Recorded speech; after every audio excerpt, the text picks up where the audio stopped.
శ్రీకాకుళం జిల్లా ప్రసిద్ధ పుణ్యక్షేత్రం శ్రీ కూర్మం దేవస్థానంలో మంత్రి ధర్మాన ప్రసాదరావు చొరవతో ప్రారంభించిన నిత్యాన్నదాన కార్యక్రమానికి ఏడాది పూర్తయినందున ప్రత్యేక కార్యక్రమం ఏర్పాటు చేశారు. ఈ సందర్భంగా మంత్రి ధర్మాన మాట్లాడుతూ దేశం నలుమూలల నుంచి వచ్చే భక్తులకు యాత్రికులకు భోజన వసతి కల్పించడం ఆనందంగా ఉందన్నారు. దాతల సహకారంతో ఇటువంటి సన్మున్నత కార్యక్రమం ఏర్పాటు చేయగలిగామని మంత్రి అన్నారు. ట్రస్ట్ బోర్డు మెంబర్ల కృషి వల్లనే శుచికరమైన భోజనం అందించగలుగుతున్నామని తెలిపారు.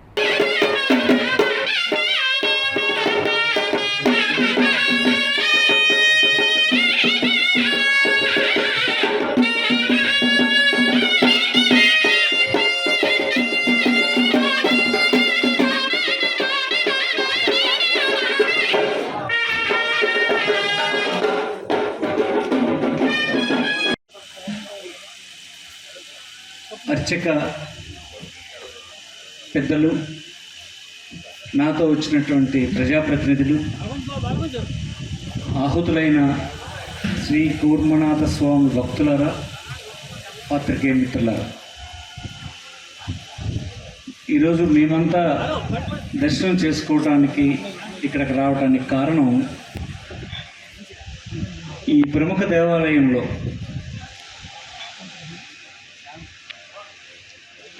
దేశం నలుమూలల నుంచి వచ్చినటువంటి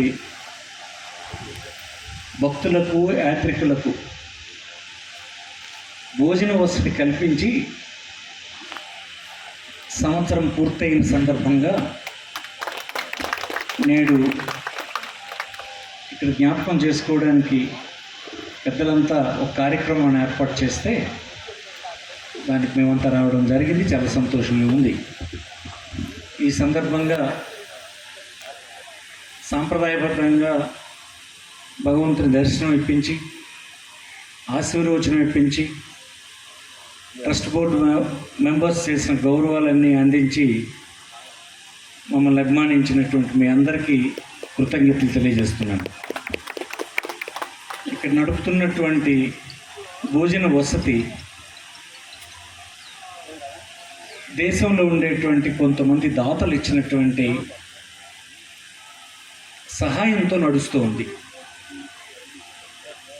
ఇది ఒక ట్రస్టు ఏర్పాటు చేసి ఆ ట్రస్ట్లో దాతలు ఇచ్చినటువంటి ధనాన్ని మూలధనంగా ఉంచి దానిపైన వచ్చినటువంటి వడ్డీతో రుచికరమైనటువంటి భోజన వసతిని ఇక్కడ ఈఓ గారు కానీ, ట్రస్ట్ బోర్డు మెంబర్స్ కానీ, తన కుటుంబానికి వచ్చినటువంటి బంధువులకు వచ్చినట్టుగానే యాత్రికులను చూసుకొని వారికి మర్యాదలన్నీ ఇక్కడ చేస్తూ ఉన్నారు. ఇది చాలా మంచి సంప్రదాయం అని నేను ఈ సందర్భంగా వారిని అందరిని అభినందిస్తూ ఉన్నాను. ఇక్కడి నుంచో ఈ దేవాలయానికి దర్శించుకోవాలని వచ్చినటువంటి వారికి ఆ సమయానికి వారు శుచికరమైనటువంటి భోజనం దొరకకపోతే ఎంత బాధపడతారో మనందరం ఇతర ప్రాంతాలకు వెళ్ళినప్పుడు మనం అనుభవించి తెలుసుకున్నటువంటి విషయమే. ఇక్కడ గొప్ప విషయం ఏంటంటే నిరంతరం ట్రస్ట్ బోర్డు మెంబర్స్